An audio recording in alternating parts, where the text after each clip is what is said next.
Ivan, does a Chinese balloon entering US airspace for 7 days expose a vulnerability for the US? We're a free and open country, so the US homeland is full of holes, you could say by design.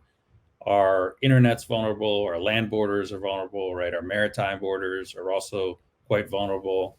And our airspace in many ways is too. But in this case, it was, I think, quite well monitored. And the military was tracking this balloon long before it entered US airspace.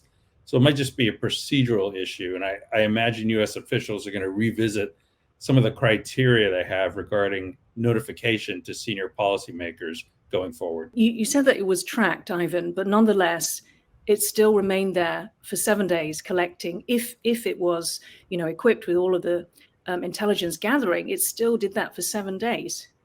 Yeah, it did. And I think, according to the administration officials, I think you've seen that they've taken measures to try to counter the intelligence gathering. Obviously, they were tracking it, and so they know sort of what sensitive sites might have been within the viewpoint of this balloon and the gadgets hanging under the balloon.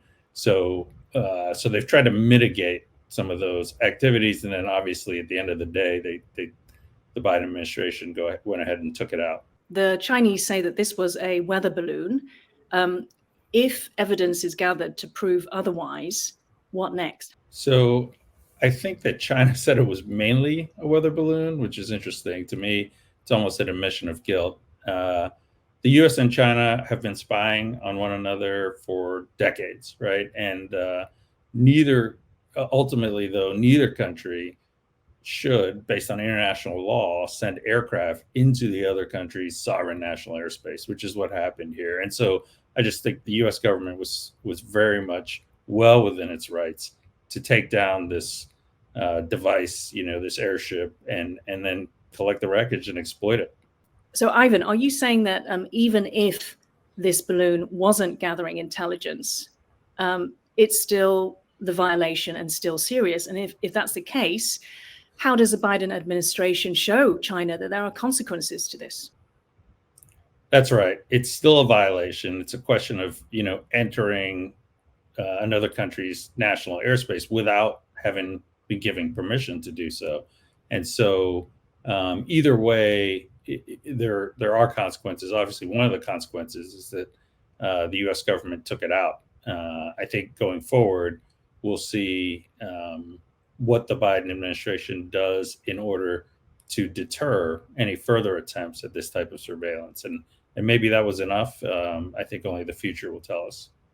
So given all this, why do you think that China did this just before Secretary of State Antony Blinken's trip, and also not long after the rapprochement between Biden and Xi in November? Yeah, that I wish I could tell you what's in Xi Jinping's mind. I think we do have to assume that he personally approved this operation, just giving the centralization of power and the obvious sensitivity of something like this happening, just how important it is. It's possible, and I've heard that the balloon may have malfunctioned and ended up operating lower than intended. So it was flying across the United States at about 60,000 feet, and maybe it was designed to operate maybe twice that high. And this made it, by being lower, made it more visible, more of a hazard, and really forced the administration to take action. It's possible that Xi Jinping took a gamble that the U.S. would not actually publicize it if, in fact, it stayed a little bit higher, for example. And we've heard that this is not the first time. We've had, I think, lesser incursions in the United States. And depending on whether the United States responded to those, Xi Jinping could easily have sort of assumed that he could push things a little further this time, maybe even taking advantage of the fact that Secretary Blinken seemed to really desire to want to engage on this trip to Beijing. So that's interesting because, it brings the question, which side wanted it more? So you're saying that the Chinese might have thought that the US side wanted this trip more. So I do. I think that, my view is that for decades now, the Chinese have exploited the fact that the US side has wanted to engage more. We have to understand that China's Ministry of Foreign Affairs, for example, including all the way up to Wang Yi now at the Politburo level, but definitely on down through Qinggang, that they're not policy decision makers. They're messengers, they're influence agents, and they're designed to engage with the outside world. So it's actually their job, and it's their job to sort of entice this type of engagement. I think the Biden administration recognizes that to some level, but they do believe that, obviously they want to be able to continue to have lines of communication. You also mentioned, Ivan, that it was the Chinese kind of pushing the envelope a little bit, testing. Obviously, this incident has meant a cancellation of Blinken's trip. But what impact do you think it will have going forward on the U.S. China relationship? So I don't think it changes the trajectory. I think what we saw, since November with the Biden-Xi summit and things like that is maybe a slowdown or a pause, if you want, in what the United States was doing. I think you'll see sort of getting back on and accelerating what was probably already coming anyway. And there are things the U.S. government is openly considering vis-a-vis China: outbound investment restrictions, for example, more data protections directed at China, forcing TikTok, for example, to divest. That's being discussed a lot here in Washington. Maybe more military spending, including military spending, quite frankly, on Taiwan. So that some of those things are going to continue and maybe accelerate faster than otherwise if we hadn't seen this incident. And looking more broadly, this particular balloon did travel into Canadian airspace, and apparently there's another one over South America.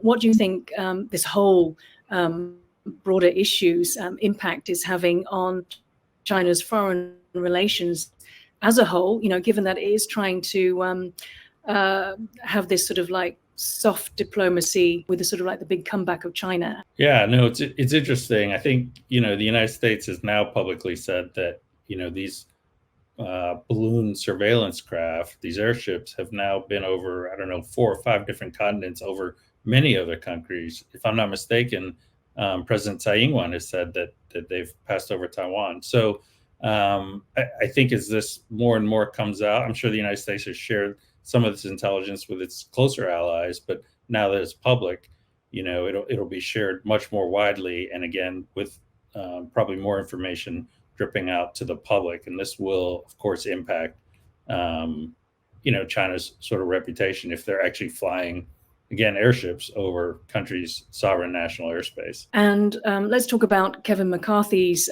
possible trip. What do you think the effect of number one, the cancellation of Blinken's trip to China, and then also this, the allegations of spying against several countries? What effect would that have on McCarthy's trip? So there was already sort of considerable desire, if you want to call it pressure, for Speaker McCarthy to visit Taiwan. I think he does want to at some point, although he doesn't feel like he needs to go immediately.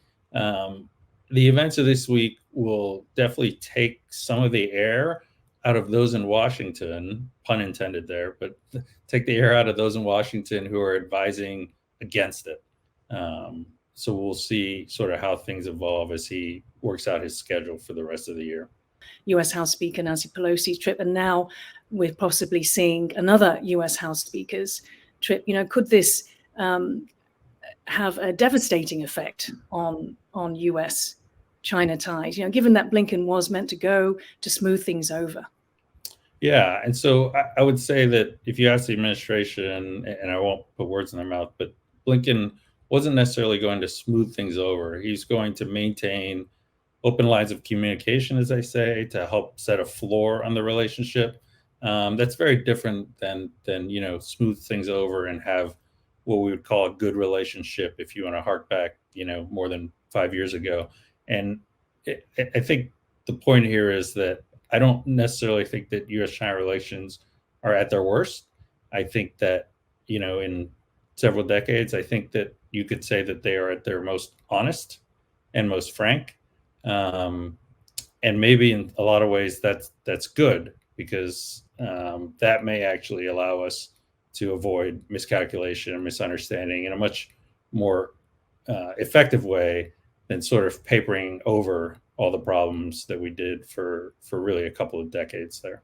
That's an interesting perspective. Could you tell us how Biden has been seen during this incident? Republicans, of course, have criticized the administration for being weak, not shooting down the balloon earlier.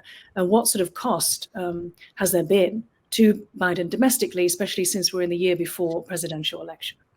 So I don't think it really is going to cost him. We're still quite far out from November 2024, and at the end of the day, he did take the balloon out before it left U.S. airspace.